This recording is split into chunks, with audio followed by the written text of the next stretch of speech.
Welcome to BODS Mayhem Hour, your source for all hard rock, heavy metal, new metal, alternative, punk, horror punk, hardcore, rock, and all local bands, with your host, John the Bod, aka the Bodfather. Hey everybody, welcome to BODS Mayhem Hour. I'm your host, John the Bod, aka the Bodfather, and as always, I'm bringing you guys awesome interviews. And today, it is an honor and privilege to have Mr. Maurizio Iacono on the show.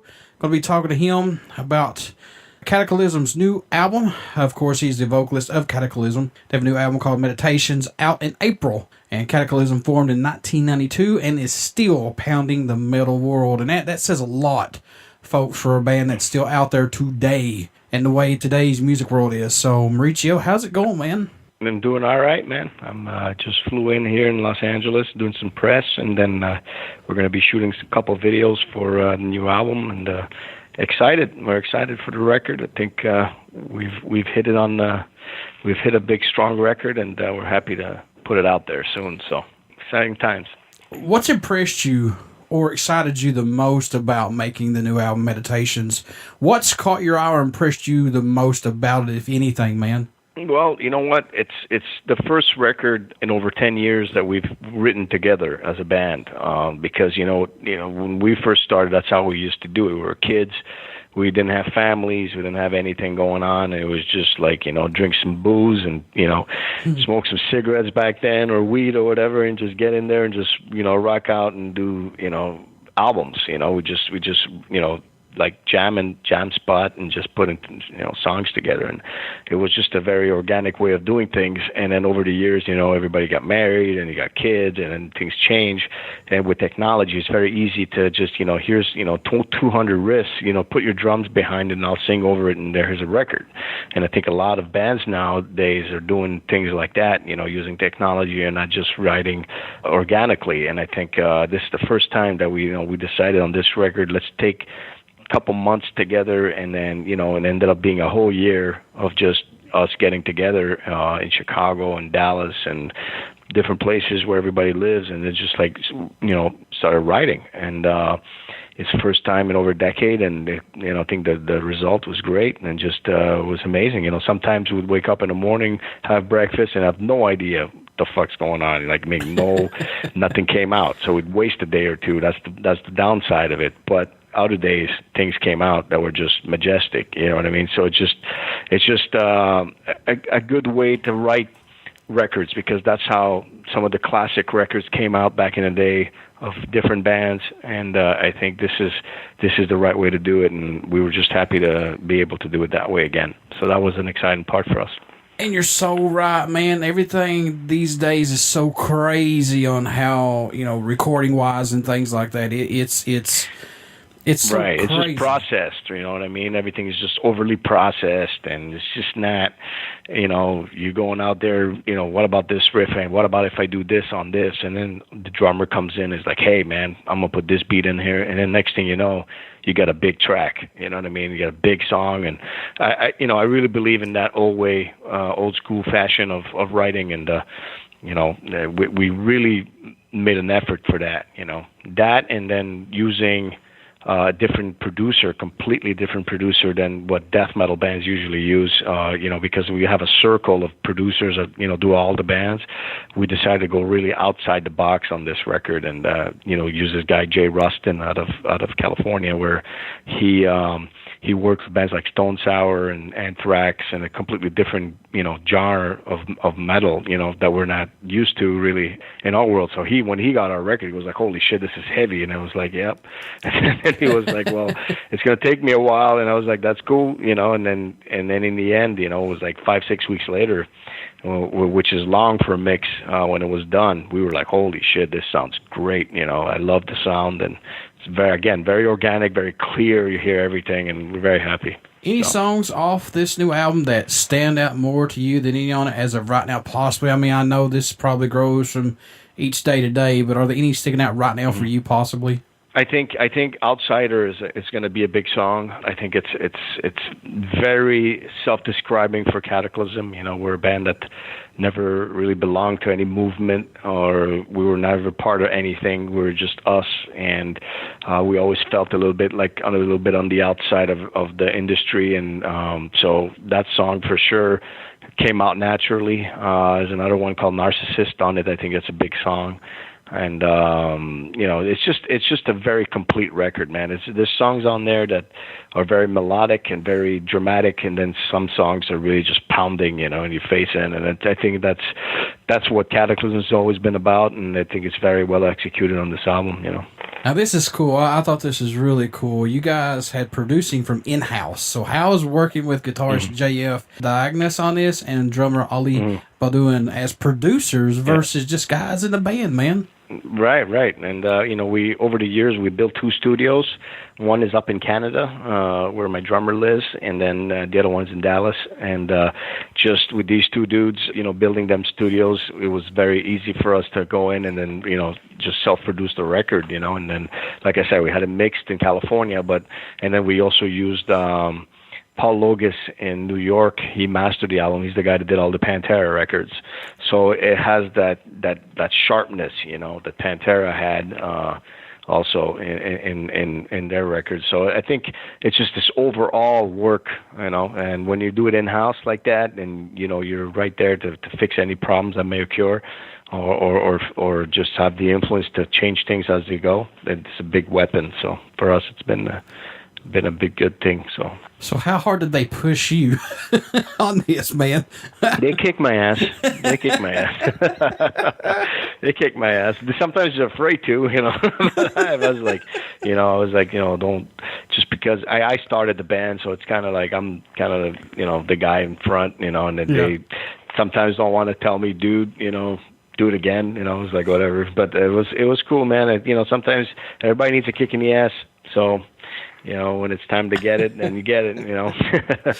So it's just, you know, for the greater good, you know, for doing a good album, you know, you need to give your 100%. So that's very important. How long did it take you guys to record this album? Well, the recording process took about 2 months, and then the mix and mastering was about 5 weeks.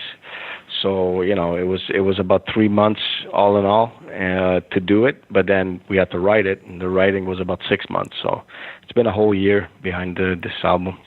Now, I saw where you had said that this is a very personal album to you, with Old Wounds being revisited, and I felt like a big urge to pour my soul into this release. If you don't mind, can you talk about that just a little bit? Mm-hmm. Well, you know, it's like we all go through stuff in life where, you know, we get scarred from just life events. And for me, you know, I do much more than just, you know, singing Kataklysm in this industry. I also manage a lot of bands, and I have my own agency that books tours. And so, you know, I've dealt with all kinds of characters and people that, you know, pretend to be your friend, and then they're not, and then, you know, next thing you know, you got a nice knife in the back of your back, and that's happened to me. And, you know, and there's a lot of different things. My perception on the world, we live in a pretty fucked up place right now, and I just, you know, I hate politics, and I think, you know, it should be out of the music business, and I think, you know, bands should just, you know, mind their business and just do music and help people. Everybody should help each other out, and, you know, especially us metalheads, it's such a small world, and everybody should be just getting along, you know. Instead, you know, there's all these divisions and bullshit, and it's getting tiring, to be honest. And I kind of, you know, this record is just really an album where I'm like telling, you know, it's a big fuck you to everything, pretty much, like the way I'm seeing it, you know, out of my eyes, you know. So I agree 100% with you. You know, if you got somebody, if you, listen, guys out there and gals, if you're in a band and you've got somebody that's in a national band and they got a record company, or not a record company, but a agency, especially, that's going to help you to promote your band and get you tours and stuff, shut the fuck up and let them guide you. Right, absolutely, man. And it's like, when I did this record, man, it's just like, when I was very stressed because of, everything around me, and it was like, you should meditate, man. And I'm like, that's not me, dude. You're not going to get me on the floor and starting to do this crazy shit, yoga, whatever. It's not me. So for me, my response to that is doing an album, because music for me has always been my savior, like it's been my healing factor, and it's been the thing that releases me from everything. So this record called Meditations is because every song on this thing is meant to help you, you know what I mean? And it's my medicine, and that's how I put it together, you know what I mean? That for me, that's what works, You get me in the floor for yoga, I'm not coming back up. Yeah, right. Hey, some people, it works for them. It's just not for me, Do you do anything differently during the writing and recording process to maybe help keep your mind open and fresh, to not let the music get stale? Because I know doing it for so many years, it's kind of, I know it's probably happened to you a couple of times, but do you do anything different in recording to say, hey, look, I want to just stay fresh and keep my mind open? Yeah, well, we have to stay up to date with everything as well, when we do things. So we try to keep an open mind, and we don't want to, we also don't want to, although we love a lot of the old school stuff that's out there, we come from the 90s. So for us, it's important to have that connection always. But at the same time, you want to modernize your sound, and you want to be open-minded with everything that's going on, because it's important to appeal also for the young generations that are out there. You know what I mean? So you want to be open-minded with everything. I think that's a big key factor with Kataklysm. It's that thing that to be able to still understand the new generation too, even though we're older now, we want to be fresh and appealing to the people that are coming up, because they have to understand also what's going on, and you want to make your music available, Do you still see yourself growing musically, Maurizio, or is it more just a personal growth? Absolutely. I think that it's gonna be more actually than before, especially with the new chemistry that's going on with Kataklysm now. It's like I think we're just getting better with time. And I think we still got a lot to say, and and as long as we got something to say, I think we're going to put records out. And when that's done, and we don't have anything to say, it'll be our time. But for now, we still feel like we got energy, and we got a good vision ahead of us, Now, correct me if I'm wrong. This is your guys' 5th time back with Nuclear Blast. Is that right? Yep. So we're one of the oldest bands signed to Nuclear Blast ever. Yeah. We signed with them in 1994, and then I think it's us and Meshuggah are the oldest signed bands to the label, and I think Hypocrisy as well, and then that's it. Like we're the oldest active band with Meshuggah, that's for sure.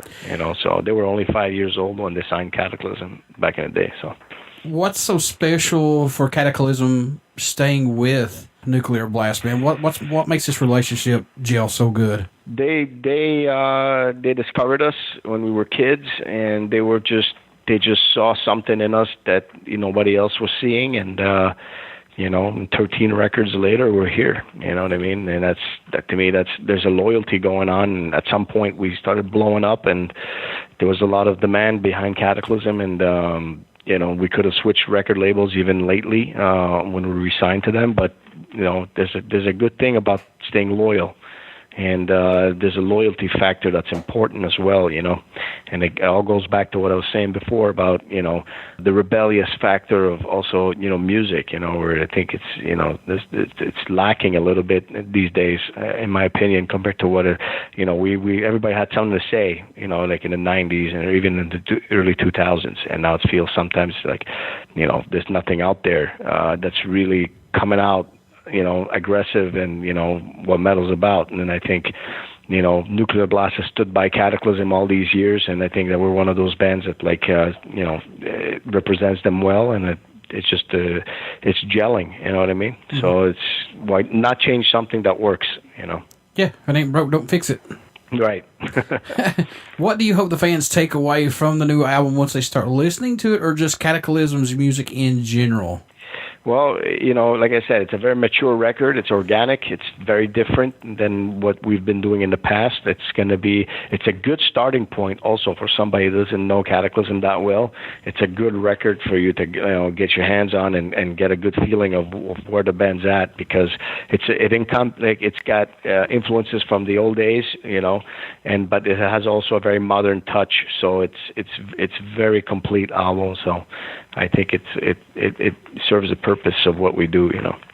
What can fans expect at a show from the mighty Kataklysm who have not got to see you guys live just as of yet? Just really a lot of aggressiveness and very powerful and energetic show. Kataklysm always delivers live. That's always been our really powerful and strong point, and that's not going to change. Kataklysm has been a live warrior for a long time. So, if you've never seen Kataklysm, maybe come, wear a helmet. Do you like the digital era of recording albums and plus social media the way it is right now to help musicians get music out quicker and to reach more fans? Do you like this that we're in right now? Well, it's a double-edged sword, right? There's part of it of me that loves the fact that, within a couple minutes, everybody can understand who you are, as far as at least, get to hear who you are.